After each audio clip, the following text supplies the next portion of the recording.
Kota Baghdad didirikan di tepi barat Inggris waktu pada tahun 762 hingga 767 Masehi oleh kekhalifahan Bani Abbasiyah yang pada masa itu dipimpin oleh Khalifah Al-Mansur. Kota ini kemungkinan didirikan di bekas sebuah pemukiman di Persia. Kota Baghdad juga menggantikan kota Ctesiphon yang merupakan ibu kota kekaisaran dari Persia dan Damaskus sebagai ibu kota kekaisaran Muslim dari Afrika Utara hingga ke Persia. Sejak awal berdiri, kota ini sudah menjadi pusat peradaban dan perkembangan ilmu dalam pengetahuan Islam. Apalagi setelah masa kekhalifahan Al-Mansur, setelah masa pemerintahan Al-Mansur, kota ini lebih termaju lagi karena sifatnya menjadi pusat peradaban dan kebangkitan dan perkembangan ilmu dalam Islam. Pemerintahan di kota Baghdad mencapai masa keemasannya setelah dipimpin oleh Khalifah Harun al-Rasyid beserta anaknya yaitu Al-Ma'mun yang terjadi pada tahun 786 hingga 809 Masehi. Pada masa kekhalifahan Bani Abbasiyah, kota Baghdad dijadikan sebagai pusat kemaslahatan musik, puisi, kesastraan, dan ilmu filsafat yang mulai berkembang.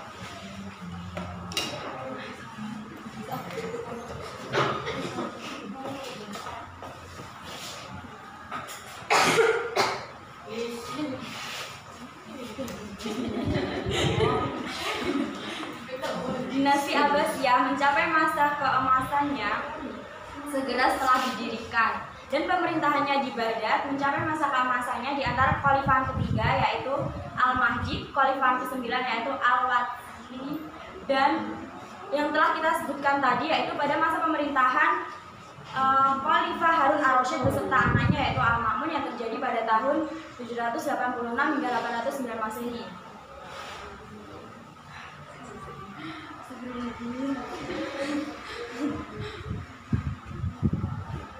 Pada masa ini juga, para khalifah merupakan tokoh-tokoh yang sangat kuat. Pada masa ini juga, para khalifah merupakan tokoh-tokoh yang sangat kuat dan merupakan penguasa politik dan keagamaan sekaligus. Pada masa ini juga, stabilitas negara juga dapat terjaga dan kemakmuran masyarakatnya mencapai titik yang tertinggi.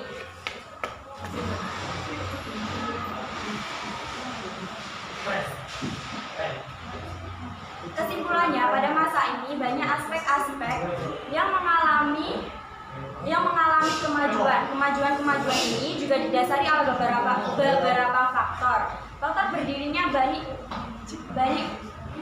Bani Abbasiyah juga berangkat dari runtuhnya dinasti Umayyah,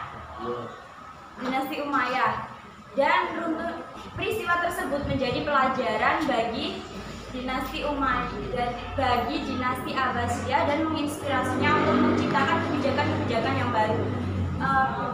Kebijakan yang pertama adalah adanya strategi yang berlian, yaitu dengan menerapkannya kebijakan yang pertama adalah adanya strategi yang berlian, yaitu dengan diterapkannya aspek-aspek kesetaraan, keadilan, dan persaudaraan. Strategi ini dirasa sangat penting karena mengingat latar belakang dan ras masyarakatnya yang berbeda-beda. Jadi dengan diterapkannya strategi ini dirasa akan mengubah pola pikir masyarakatnya yang berawal dari pola pikir simbolik menjadi pola pikir ukhuwah Islamiyah. Yang kedua, pembentukan ketentaraan profesional.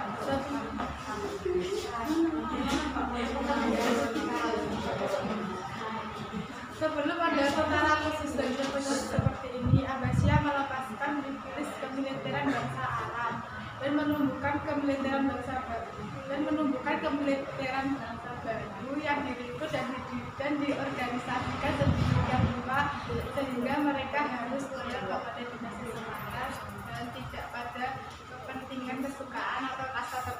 serta menggaji mereka. Yang kedua, yang ketiga adanya perbaikan sektor-sektor pada masyarakat. Yang ketiga adanya perbaikan sektor-sektor perekonomian pada masa Khalifah Al-Mahdi. Tujuannya untuk mempermudah jalur transportasi perdagangan, yaitu dengan dibuatnya stasiun dagang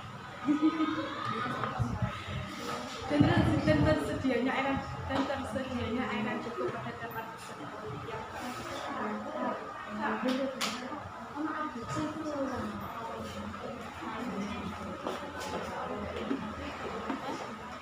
Yang keempat adanya asimilasi.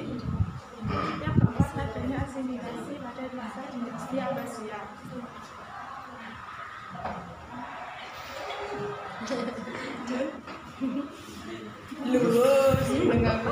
Yang keempat adanya asimilasi pada masa dinasti Abbasiyah. Berupa pastinya unsur-unsur non terutama pada bangsa Persia.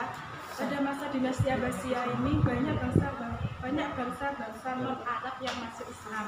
Asimilasi ini berjalan secara efektif dan berdaya guna. Adapun kemajuan yang dilakukan pada masa dinasti Abbasiyah, yaitu yang pertama gerakan penerjemahan. Para ilmuwan diutus ke daerah Bizantium untuk mencari naskah-naskah Yunani dengan berbagai bidang ilmu, terutama filsafat dan kedokteran. Sedangkan perburuan manusia di daerah timur seperti Persia, Sastra Negara dan Tata Negara dan Sastra.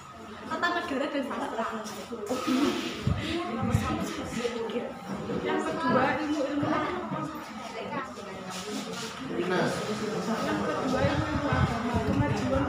Kemajuan Islam pada era ini juga dilandasi dengan berkembangnya ilmu Islam.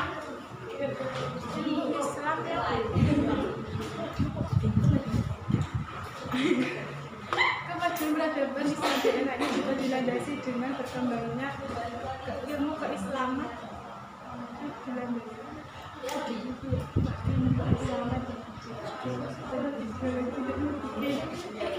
Yang ketiga, astronomi, matematika dan astronomi.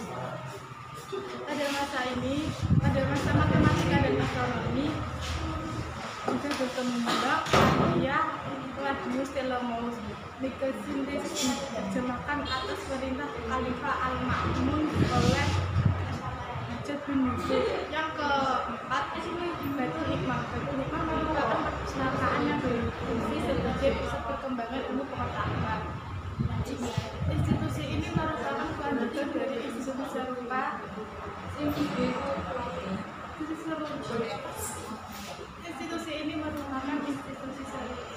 di masa Imperium Sasania Persia